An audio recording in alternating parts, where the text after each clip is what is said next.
যোৱাকালিৰ পৰা আমি বিশেষকৈ ধুবুৰী জিলাত দেখিছোঁ যে উত্তেজনাময় এটা পৰিৱেশ সৃষ্টি হৈছে আৰু আজি প্ৰায় 144 জাৰি কৰিবলগীয়া এটা পৰিৱেশ সৃষ্টি হৈছে।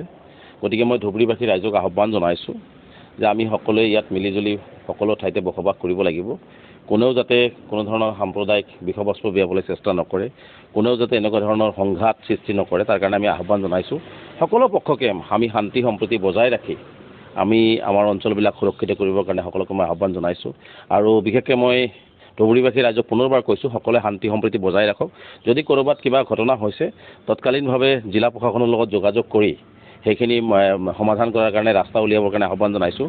আমি ইজনে আনজনক শ্ৰদ্ধা কৰিব লাগিব, ইটো সম্প্ৰদায় সিটো সম্প্ৰদায়ৰ প্ৰতি আমি শ্ৰদ্ধাশীল হ'ব লাগিব, তেতিয়াহে আমি এখন সুস্থ সমাজ গঢ়িব পাৰিম।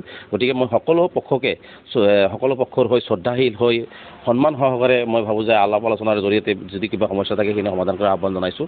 আৰু উৰা বাতৰিক বিশ্বাস নকৰি, কাৰণ বিভিন্ন সময়ত দেখিছোঁ যে উৰা বাতৰিয়ে আচলতে আমাৰ মাজত বহু ভুল বুজাবুজি সৃষ্টি কৰে।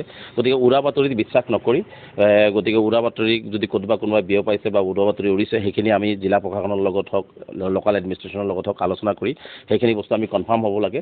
আৰু মই পুনৰবাৰ চৰকাৰৰ বা বিশেষকৈ ধুবুৰী জিলা প্ৰশাসনক আহ্বান জনাইছোঁ, যিসকলে আচলতে সমাজৰ শান্তি সম্প্ৰীতি ঐক্য বিনষ্ট কৰিব চেষ্টা কৰে, মই যিয়েই নহওক কিয় তেওঁলোকৰ বিৰুদ্ধে কঠোৰ স্থিতি গ্ৰহণ কৰিব লাগে আৰু আমাৰ সমাজত শান্তি শৃংখলা বজাই ৰাখিব লাগে। আৰু ধুবুৰী জিলা প্ৰশাসনে ধুবুৰীবাসী ৰাইজৰ নিৰাপত্তা সুনিশ্চিত কৰাৰ কাৰণে আমি দাবী উত্থাপন কৰিছোঁ। মই পুনৰবাৰ ধুবুৰী জিলাবাসী ৰাইজক আহ্বান জনাইছোঁ, সকলোৱে শান্তি সম্প্ৰীতি বজাই ৰাখি ভাতৃত্ববোধেৰে ধুবুৰী জিলাখনক আগুৱাই লৈ যোৱাৰ কাৰণে সকলোৱে সংকল্প লওক আৰু বেয়া কামবোৰ পৰিহাৰ কৰি বেয়া কামক যাতে কোনো প্ৰশ্ৰয় নিদিয়ে তাৰ কাৰণে সকলোৱে সজাগ হওক, এই আহ্বান আমি ৰাখিছোঁ। যোৱাকালিৰ পৰা আমি বিশেষকৈ ধুবুৰী জিলাত দেখিছোঁ যে উত্তেজনাময় এটা পৰিৱেশ সৃষ্টি হৈছে আৰু আজি প্ৰায় 144 জাৰি কৰিবলগীয়া এটা পৰিৱেশ সৃষ্টি হৈছে। গতিকে মই ধুবুৰীবাসী ৰাইজক আহ্বান জনাইছোঁ যে আমি সকলোৱে ইয়াত মিলিজুলি সকলো ঠাইতে বসবাস কৰিব লাগিব। কোনেও যাতে কোনো ধৰণৰ সাম্প্ৰদায়িক বিষবস্তু বিয়পাবলৈ চেষ্টা নকৰে, কোনেও যাতে এনেকুৱা ধৰণৰ সংঘাত সৃষ্টি নকৰে, তাৰ কাৰণে আমি আহ্বান জনাইছোঁ। সকলো পক্ষকে আমি শান্তি সম্প্ৰীতি বজাই ৰাখি আমি আমাৰ অঞ্চলবিলাক সুৰক্ষিত কৰিবৰ কাৰণে সকলোকে মই আহ্বান জনাইছোঁ। আৰু বিশেষকৈ মই ধুবুৰীবাসী ৰাইজক পুনৰবাৰ কৈছোঁ, সকলোৱে শান্তি সম্প্ৰীতি বজাই ৰাখক। যদি ক'ৰবাত কিবা ঘটনা হৈছে তৎকালীনভাৱে জিলা প্ৰশাসনৰ লগত যোগাযোগ কৰি সেইখিনি সমাধান কৰাৰ কাৰণে ৰাস্তা উলিয়াবৰ কাৰণে আহ্বান জনাইছোঁ। আমি ইজনে আনজনক শ্ৰদ্ধা কৰিব লাগিব, ইটো সম্প্ৰদায় সিটো সম্প্ৰদায়ৰ প্ৰতি আমি শ্ৰদ্ধাশীল হ'ব লাগিব, তেতিয়াহে আমি এখন সুস্থ সমাজ গঢ়িব পাৰিম।